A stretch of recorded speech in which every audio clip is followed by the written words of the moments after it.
ಈ ಹಾಲಿಡೇಸಲ್ಲಿ ಮಕ್ಕಳಿಗೆ ಇದೇ ರೀತಿ ಮನೆಯಲ್ಲೇ ಐಸ್ ಕ್ರೀಮ್ ಮಾಡಿಕೊಡಿ, ತುಂಬ ಖುಷಿಯಾಗಿ ತಿಂತಾರೆ. ಫಸ್ಟು ಹಾಲನ್ನು ನಾನು ಕಾಯಿಸಿಕೊಂಡಿದ್ದೀನಿ.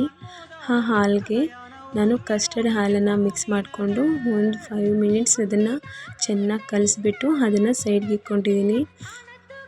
ಒಂದು ಕರ್ಬೂಜ ತೆಗೆದುಕೊಂಡು ಅದನ್ನು ಚೆನ್ನಾಗಿ ವಾಶ್ ಮಾಡಿ ಸಿಪ್ಪೆ ತೆಗೆದುಬಿಟ್ಟು ಒಳಗಡೆ ಇರೋ ಗೊಜ್ಜೆಲ್ಲ ನಾನು ಸಪ್ರೇಟ್ ಮಾಡಿಕೊಂಡೆ. ಅದಾದ ನಂತರ ಆ ಕರ್ಬೂಜನೆಲ್ಲ ಒಂದು ಮಿಕ್ಸಿ ಜಾರ್ಗೆ ಹಾಕ್ಕೊಂಡು ನೋಡಿದ್ರಲ್ಲ ಹೀಗೆ ಅದೇ ಮಿಕ್ಸಿ ಜಾರ್ಗೆ ಸಕ್ಕರೆ ನಾನು 3 ಸ್ಪೂನ್ಸ್ ಹಾಕ್ಕೊತಿದ್ದೀನಿ. ಹಾಗೆ ಕಸ್ಟರ್ಡ್ ಹಾಲನ್ನು ಮಿಕ್ಸಿಗೆ ಹಾಕ್ಕೊತಾ ಇದ್ದೀನಿ. ನೋಡಿದ್ರಲ್ಲ ಈಗ ಆ ಪೇಸ್ಟ್ ಎಲ್ಲ ನಾನು ಹಾಕ್ಕೊತಿದ್ದೀನಿ. ಆ ಸಿಪ್ಪೆ ಕ್ಲೋಸ್ ಮಾಡಿಬಿಟ್ಟು ಒಂದು ಬೌಲ್ಗೆ ಇಕ್ಕೋಬೇಕು, ಇಲ್ಲದಿದ್ದರೆ ಬಿದ್ದೋಗುತ್ತೆ. 10 ಮಿನಿಟ್ಸ್ ಹಾಗೆ ಬಿಡಬೇಕು. ಅದಾದ ನಂತರ ನಾವು ಕಟ್ ಮಾಡ್ಕೋಬೇಕು. ನೋಡಿ ಹೀಗೆ ಬಂದಿದೆ, ಹೀಗೆ ಕಟ್ ಮಾಡಿದ್ದಾಯಿತು.